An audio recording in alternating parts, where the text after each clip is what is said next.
Madame, Monsieur, bonjour. Merci de nous rejoindre à la une de l'actualité. Naissance du G3 à Carthage, le Maghreb de l'action, cette alliance algéro-tuniso-libyenne qui scelle une union stratégique pour s'adapter aux mutations régionales et internationales.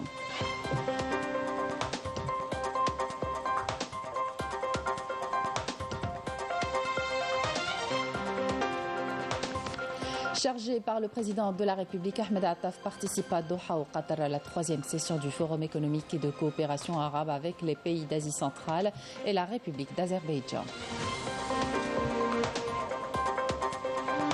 Investissement revient ce matin sur la stratégie d'État visant à produire la plupart des matières premières pour la production de denrées alimentaires de base, en particulier l'huile et le sucre au cours des années 2026-2027. À l'étranger, le mouvement de résistance palestinien Hamas prépare aujourd'hui sa réponse à une offre de trêve de plusieurs semaines à Gaza qui laisse entrevoir une lueur d'espoir après bientôt 7 mois d'agression au cours des dernières 24 heures. L'armée d'occupation sioniste a commis 5 massacres dans l'enclave palestinienne, faisant 47 martyrs. On vous présente à la fin du journal la première ville de production cinématographique implantée à Tinercook. Une fois réalisé, le site permettra de relancer et de promouvoir les produits et l'industrie cinématographique en Algérie. Bienvenue à tous. L'acte de naissance de l'initiative tripartite algéro-tuniso-libyenne signe la diplomatie du pragmatisme. L'éclosion de cette nouvelle entité régionale scelle une union stratégique pour s'adapter aux mutations régionales et internationales. Amélie Siridir. L'annonce de l'initiative tripartite algéro-tuniso-libyenne marque un tournant dans l'histoire de la diplomatie régionale, mettant en avant le pragmatisme politique. Cette nouvelle entité régionale est la démonstration que dans la politique comme dans la vie, l'action est toujours préférable à l'inertie. Diverses appellations telles que l'accord de Carthage, Umabis ou encore Trio de Tunis ont été utilisés par les observateurs pour décrire le sommet qui a réuni les 3 présidents, algériens, tunisiens et libyens. Le 22 avril, cette rencontre a posé les bases d'une nouvelle approche. Néanmoins, l'année prochaine marquera les 30 ans depuis que la mort clinique de l'UMA, Union du Maghreb arabe, a été actée et que l'UMA n'existe plus sur le terrain. Annoncé par le ministre marocain des Affaires étrangères, Filali, dès lors, toutes les institutions de l'UMA ont été désactivées. La rencontre de Carthage semble discuter d'un cadavre, l'UMA, déclaré mort depuis longtemps. Il est clair qu'après un tel état de coma prolongé, aucune résurrection n'est envisageable. Le paradoxe réside dans le fait que l'Algérie, souvent accusée de l'effondrement de l'UMA, a été à l'origine de cette initiative, incitant ses partenaires maghrébins à explorer de nouvelles voies. Lors du forum des pays exportateurs de gaz à Alger en mars dernier, suivi par le sommet de Tunis, organisé par la Tunisie, une initiative qui ouvre la voie à de nouvelles perspectives pour la coopération régionale. Le président de la République, Abdelmadjid Tebboune, a toujours affirmé sa volonté de coopération et d'échanges politiques et économiques dans la confection de la feuille de route tripartite. Il avait précédé le sommet d'annonces telles que la création de 5 zones franches avec le Mali, la Mauritanie, le Niger, la Tunisie et la Libye précisément. Abdelmadjid Tebboune, Qais Saïed et Mohamed Younes El Menfi ont eu l'audace de refuser le statu quo morbide de l'UMA pour se lancer dans une initiative résolue qui non seulement a le mérite d'exister en G3, mais également de sceller une union stratégique pour s'adapter aux mutations régionales et internationales. L'alliance née à Carthage représente une alternative régionale proactive qui deviendra avec le temps un interlocuteur crédible et responsable pour d'autres partenaires. Le Maghreb de l'action succède ainsi au Maghreb des slogans, que cela soit accepté ou non. Chargé par le président de la République, le ministre des Affaires étrangères et de la communauté nationale à l'étranger, Ahmed Attaf, est arrivé hier à Doha, au Qatar, pour prendre part à la 3e session du Forum économique et de coopération arabe avec les pays d'Asie centrale et la République d'Azerbaïdjan. La tenue de cette session, sous le thème perspective de coopération conjointe entre ambition et défis, est une occasion pour les pays de ces deux espaces régionaux de discuter des opportunités de coopération dans divers domaines politiques, économiques et culturels. Les progrès réalisés dans la concrétisation des objectifs communs seront également évalués, notamment 10 ans après la création de ce forum en tant que plateforme unifiée. Donc l'objectif principal est de renforcer les relations entre les pays arabes, les pays d'Asie centrale et l'Azerbaïdjan. En marge des travaux de ce forum, le ministre Ahmed Attaf tiendra des réunions bilatérales avec plusieurs de ses homologues. Le ministre du Commerce et de la Promotion des exportations, Taïb Zitouni, a insisté hier à Oran sur la nécessité pour les industriels algériens d'investir dans la production des matières premières qui sont actuellement implantées pour réduire la facture des importations et relever le niveau d'intégration nationale dans différents secteurs. Walid Yousfi. Investir dans la production des matières premières, c'est l'un des défis que doivent relever les industriels algériens pour réduire la facture des importations et relever le niveau d'intégration nationale dans différents secteurs. La production, on a 500 tonnes qui petit conditionnement, qui est 1 kg, 2 kg, 5 kg, et on a 800 tonnes de sucre industriel.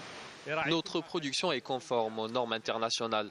Nous avons la certification ISO 9001 et nous sommes en train d'œuvrer pour avoir la certification ISO 22000. Nous devons commencer à réduire petit à petit l'importation des matières premières et commencer à investir. Nous avons vu des opérateurs économiques, notamment pour ce qui est du sucre, qui produisent de la betterave sucrière. Ainsi, la chaîne de valeur sera 100% algérienne et nous pourrons envisager de pénétrer les marchés internationaux avec des prix concurrentiels.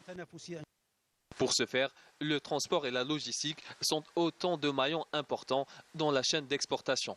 D'où la nécessité de développer davantage les infrastructures de base liées à ce secteur, telles que les ports et les aéroports ou encore les chemins de fer, et fixer le cadre juridique régissant ces activités devant soutenir l'économie nationale. La réhabilitation des ports en Algérie, considérée comme un maillon important de la chaîne logistique pour atteindre les standards de performance internationaux, passe par une première étape qui consiste en l'optimisation des compétences actuelles à travers les systèmes de travail permanents, la réhabilitation des quais anciens, le dragage des bassins, l'apport de matériel de sous-traitance, en plus de réduire le coût de transit et de délai d'attente des navires dans l'enceinte du port. 4 conventions ont été signées hier entre le secteur du commerce et celui des transports, permettant aux exportateurs de bénéficier d'une réduction de 50% des coûts du transport de marchandises vers l'étranger. Le projet de la pénétrante autoroutière qui doit relier le port de Bjaïa à Ahnif atteint sa phase finale, deuxième plus importante pénétrante autoroutière en Algérie. Cet axe routier aura pour but de fluidifier la circulation routière, de désenclaver les communes traversées par les pénétrantes et de redynamiser l'activité économique de la wilaya de Bjaïa et des wilayas limitrophes. Raouf Hamouch. C'est l'avant-dernière étape avant la mise en service de la pénétrante conçue sur 100 km entre Ahnif et le port de Béjaïa. Après avoir surmonté une série d'obstacles, ce tronçon de 15 km a atteint sa phase finale avec un taux d'achèvement dépassant les 90%. Chaque étape a été minutieusement suivie et contrôlée par les autorités locales. Lorsque le dernier tronçon sera achevé, cela va avoir un grand apport sur l'aspect économique et touristique de la région. C'est une très bonne nouvelle pour nous, les usagers de la route. Désormais, nous mettons moins de temps pour se rendre à Béjaïa. Deuxième plus importante pénétrante autoroutière en Algérie, cet axe routier aura pour but de fluidifier la circulation routière, de désenclaver les communes traversées par la pénétrante et de redynamiser l'activité économique de la wilaya de Béjaïa et des wilayas limitrophes. Sur les 100 km du projet, 84 km ont été ouverts à la circulation jusqu'à présent. Actuellement, les travaux de réalisation concernent l'échangeur de Ouadrir au niveau du PK11, un ouvrage d'art d'une grande importance. y compris l'échangeur de Ouadrir. Le projet revêt une dimension socio-économique indéniable, comme il facilitera les échanges commerciaux entre le port de Béjaïa et les zones industrielles, tout en assurant également une sécurité optimale aux usagers de la route. Lancé en 2013, ce projet a accusé un important retard dû à des contraintes diverses, notamment celles inhérentes à la topographie et aux considérations géotechniques des sols. Un véritable challenge que les compétences algériennes sont en train de relever. Dans l'actualité également, les intempéries qui touchent plusieurs régions du pays, notamment dans la ville de Ain Lahjel, wilaya de Msila, ont nécessité l'intervention des éléments de la protection civile qui ont mobilisé tous les moyens humains et matériels afin de procéder au pompage des eaux dans plusieurs quartiers et repêcher 2 voitures qui étaient bloquées par les eaux pluviales. Plusieurs autres wilayas du pays sont également touchés par ces intempéries, notamment Boumerdes, Tizi Ouzou, Bjaïa, Bouira, Borj Barerij, avec des quantités de pluie estimées entre 20 et 40 mm, pouvant atteindre ou dépasser localement les 50 mm, et ce jusqu'à ce soir, 18h. Au niveau de vigilance orange, ce BMS de l'Office national de météorologie concerne également les wilayas de Djidjel, Skikda, Annaba, Tarf, Soukahras, Galma, Constantine, Mila, Sétif, Betna, Oumulbouagui, Khenchla et Tébessa, où les quantités estimées seront de 20 à 40 mm, pouvant atteindre ou dépasser localement les 50 mm. L'actualité à l'étranger, le mouvement de résistance palestinien Hamas prépare aujourd'hui sa réponse à une offre de trêve de plusieurs semaines dans la bande de Gaza, au terme de discussions hier au Caire avec des représentants de l'Égypte et du Qatar. Une réponse qui laisse entrevoir une lueur d'espoir après bientôt 7 mois d'agression. Au cours des dernières 24 heures, l'armée d'occupation sioniste a commis 5 massacres dans l'enclave palestinienne, faisant 47 martyrs et 61 blessés. Wissam Abou Zaïd, Amal Borba.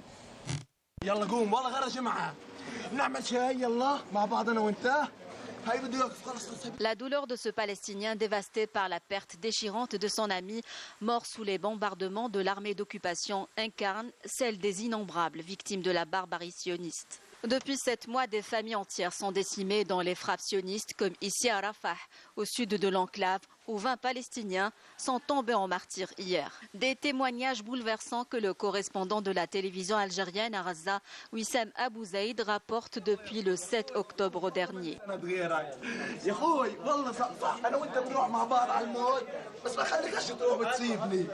Rien que durant ces dernières 24 heures, l'armée d'occupation sioniste a commis 5 massacres, faisant 47 martyrs et 61 blessés.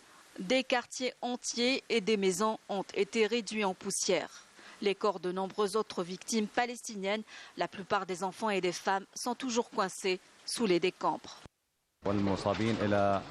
Nous avons pu évacuer les corps des martyrs et des blessés vers les hôpitaux de Rafah. Nous sommes à la recherche d'autres corps sous les décombres, essentiellement des femmes et des enfants.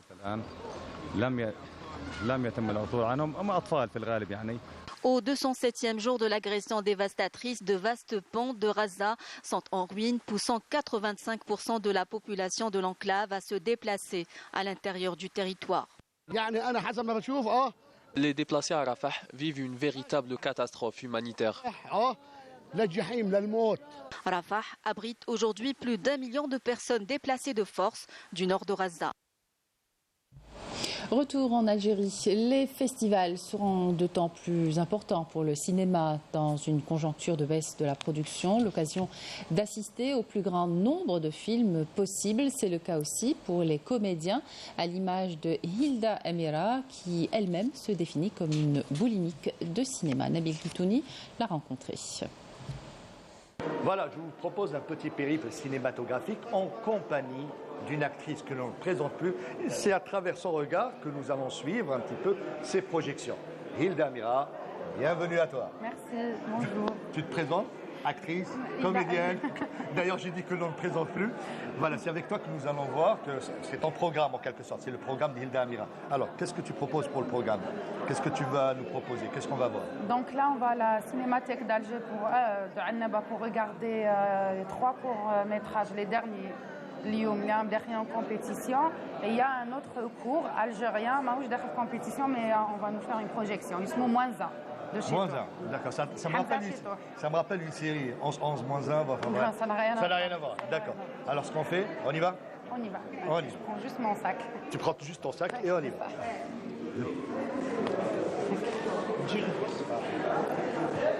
Bah, tu vas voir quoi? C'est quoi? C'est un film palestinien, c'est ça? Palestine 87 de Bilal Khatib.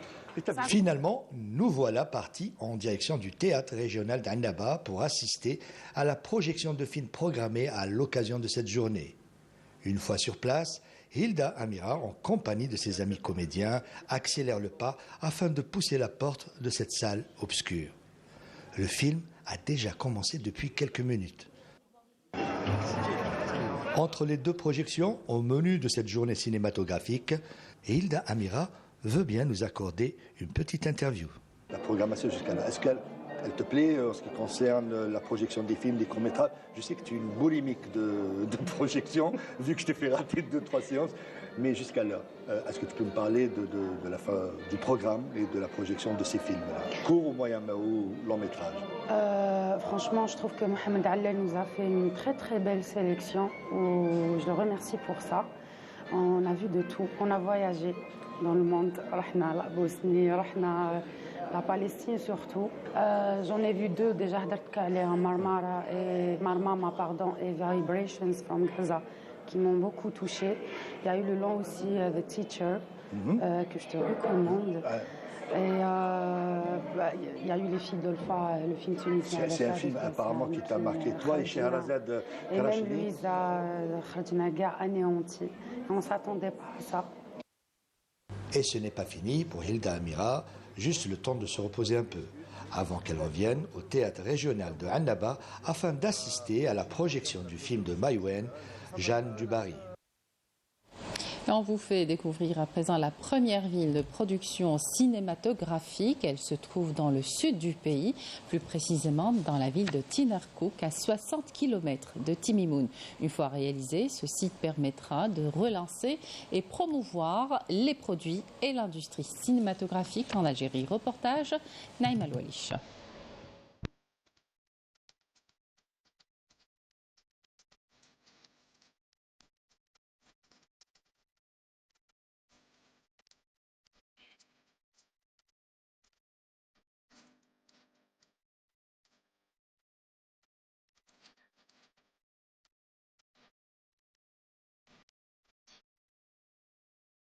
Voici la citadelle élue pour devenir la première cité cinématographique à l'échelle nationale.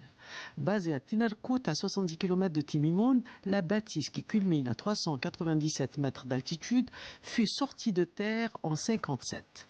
Ancien fort militaire, c'est de là que les colons français contrôlaient tout le secteur, à l'époque grenier à grains du Gourara.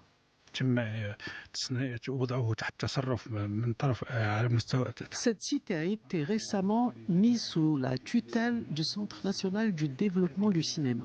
Prochainement, elle abritera des complexes cinématographiques qui accompagneront producteurs et autres réalisateurs du 7e art.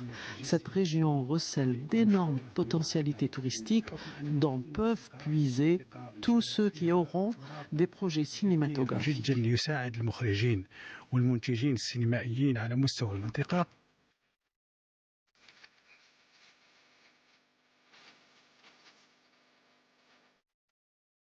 Construit par des ouvriers locaux selon des normes architecturales antiques, ce fort, qui fut aussi un centre de torture, a eu plusieurs destinées.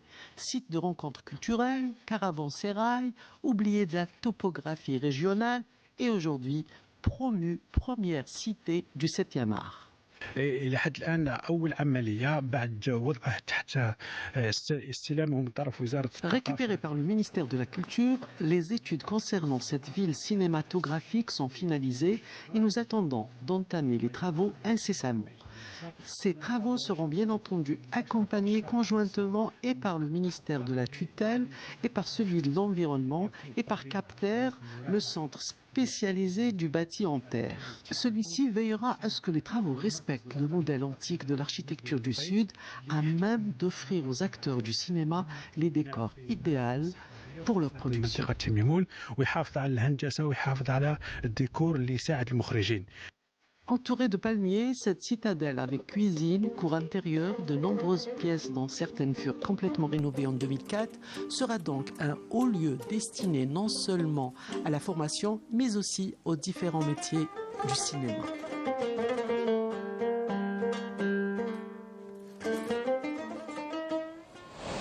Et c'est la fin de cette édition. Merci de votre attention. Excellente suite des programmes sur Canal Algérie.